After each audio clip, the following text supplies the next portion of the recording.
Assalamualaikum warahmatullahi wabarakatuh. Saya Yudi Pramuko, tukang donat dari Parung Hijau, tertua di semesta. Saya mau membahas ini ya, katanya kita negara paling korup ya di dunia. Jadi menurut ini Transparansi Internasional.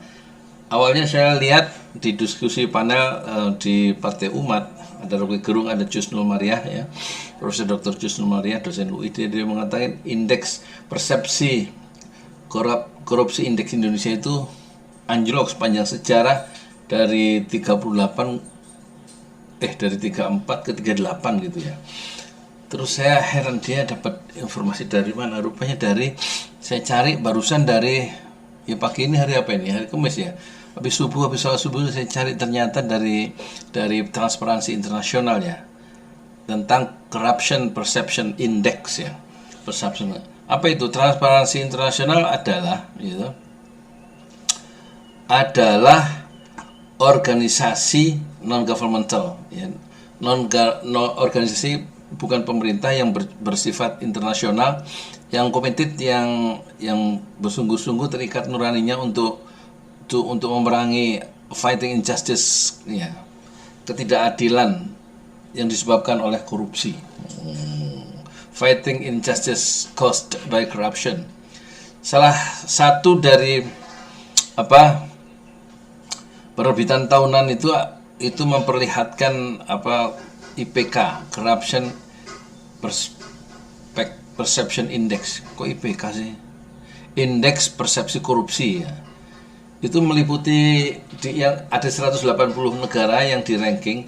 Yang ranking paling tinggi itu Finlandia, ranking ke-98, berarti negara paling bersih ya. Nah, semakin anjlok itu berarti negara itu semakin korup. Jadi kalau skornya itu paling tinggi dari seluruh negara, maka negara itu paling bersih ya, dari korupsi. Sementara Indonesia kan udah 34 ya, paling rendah itu, di bawah 50 itu paling korup ya, termasuk negara-negara paling korup itu katanya. Itulah yang disebut indeks persepsi korupsi. Masih tinggi ya, kira-kira begitu ya. Terus kita lihat,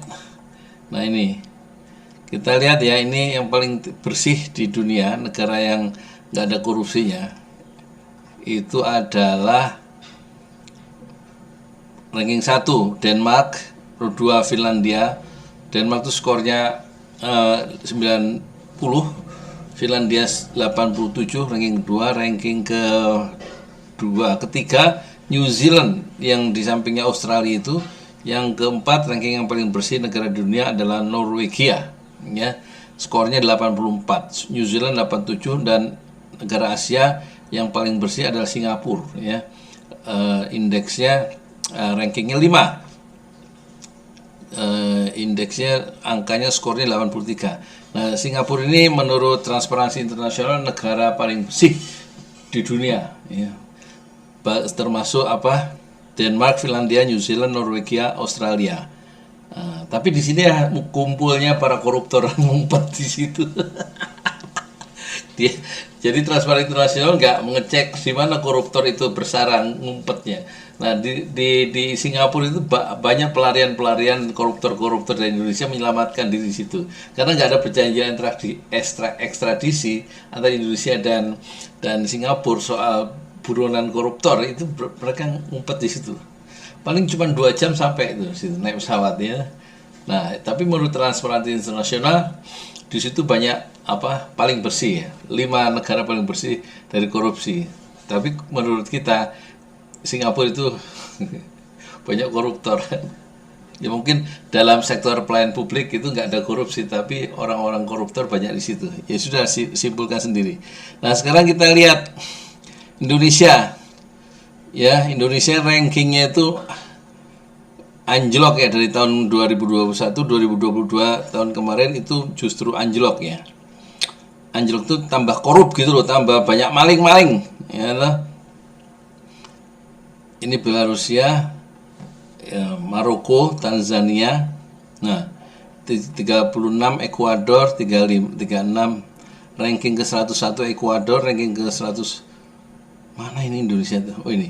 Turki ranking ke 101 dari 180 negara. paling korup ya di dunia, ya kan. Bosnia negara Muslim itu juga korup. Turki juga banyak maling-maling di situ ya, termasuk di Turki negara Islam, negara banyak penduduk Islamnya. Bosnia adalah negara Muslim di Eropa yang merdeka tahun 1991. Gambia, Indonesia negara Muslim terbesar di dunia dan paling banyak maling di situ. 110 dari 180 negara ya. Malawi, Nepal, di negara-negara yang development yang nggak maju, banyak korupsinya, banyak susah pengawasannya. Itulah corruption index kita ya, yang disebut-sebut oleh Profesor Dr. Jusnul Maria, rupanya dari sini ya. Jadi ini bersifat internasional dan dilaporkan secara tahunan, membuat report ya. Jadi Indonesia di era Pak Jokowi itu tidak bersih ya, justru turun ya.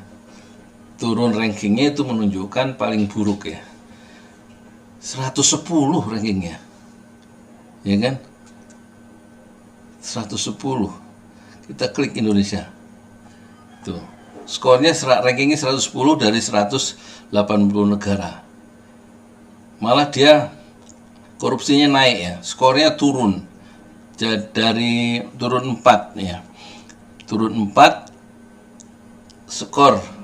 skornya 34 dari 100. Kalau 100 paling bersih, kalau 0 itu paling korup. Dan kita di bawah 50. Penuh dengan korupsi Indonesia itu, ya. Menurut penilaian internasional. Ya, nah. Sekarang kita lihat menurut penilaian Pak Mahfud bagaimana? Saya sudah lihat tadi. Penilaian Pak Mahfud. Menteri Koordinator, ya ini, biang kerok birokrasi, biang kerok persepsi korupsi RI anjlok, kata Mahfud. Biang keroknya apa? Birokrasi, biang kerok persepsi korupsi RI anjlok. Hari Rabu, Muhammad Arif Hidayat wartawannya dan Yeni Lestari. Jadi Menteri Koordinator Politik, Hukum dan Keamanan Mahfud MD mengungkapkan penyebab anjloknya indeks persepsi korupsi Indonesia. Penyebab utamanya karena maraknya korupsi di sektor pelayanan publik dan birokrasi, dan itu berarti di sektor pemerintahan. Pemerintahan siapa? Ya pemerintahan Pak Jokowi. Jadi soal indeks persepsi korupsi anjlok ada di 38 ya, kemudian turun ke 34, turun 4 poin dalam setahun kemarin. Berdasarkan hasil urian semua, korupsi terjadi di sektor pelayanan publik, di birokrasi, bukan di penegakan hukum. Penegakan hukum naik dari 22 sampai jadi 24. Ya naiknya tetap naik dalam konteks rendah ya, naik lebih baik dari yang lebih rendah. Demokrasi naik 23 menjadi 24 katanya. Kata Mahfud kepada wartawan ya di kantor Kemen. Jadi dia menganggap yang kerok dari korupsi, indeks persepsi korupsi kita naik atau turun menjadi dari 38 menjadi 34 itu bukan karena penegakan hukum korupsi. Penegakan hukum korupsi itu naik katanya skornya, indeksnya. Tapi memang birokrasi korupsi itu terjadi di sektor pelayanan publik, di birokrasi, bukan di penegakan hukum. Ya tapi kalau penegakan hukumnya itu baik, tapi korupsinya makin tambah banyak, tambah buruk di tingkat internasional, buat apa? Berarti ada kegagalan sebenarnya di sektor penegakan hukum korupsi. Jadi yang harus dicegah itu bukannya penegakan hukumnya, tapi juga adalah bagaimana tidak terjadi korupsi di sektor pelayanan publik, di sektor birokrasi. Dan situ kegagalan dari pemerintahan Jokowi. Gimana menurut Anda? Anda setuju dengan saya? Kalau soal Mahfud, dia suka ngeles, biasa itu. Tapi fakta-fakta menunjukkan korupsi kita di era pemerintahan Jokowi semakin buruk. Artinya semakin banyak maling-maling di negeri ini. Silakan komentar, like, and share. Harus bisa men-challenge pikiran-pikiran Mahfud MD. Biasa. Assalamualaikum warahmatullahi wabarakatuh.